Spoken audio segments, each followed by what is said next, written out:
people are hurt in a major crash we first alerted you to in First Alert Traffic earlier this morning. That crash happened just before 8 this morning in the northbound lanes of I-41 near the Northland Highway 15 exit in Grand Chute. This is video from the DOT cameras here.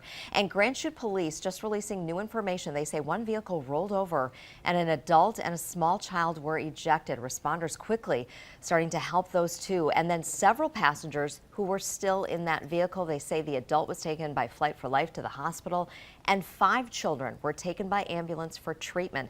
And there were multiple secondary crashes that happened after that first rollover. You're looking on our First Alert Traffic maps here, the area of where that crash happened, and officials telling us the northbound lanes of 41 are expected to still remain closed for several hours, and northbound 41 traffic is being rerouted off the Highway 10 441 interchange at Fox Crossing.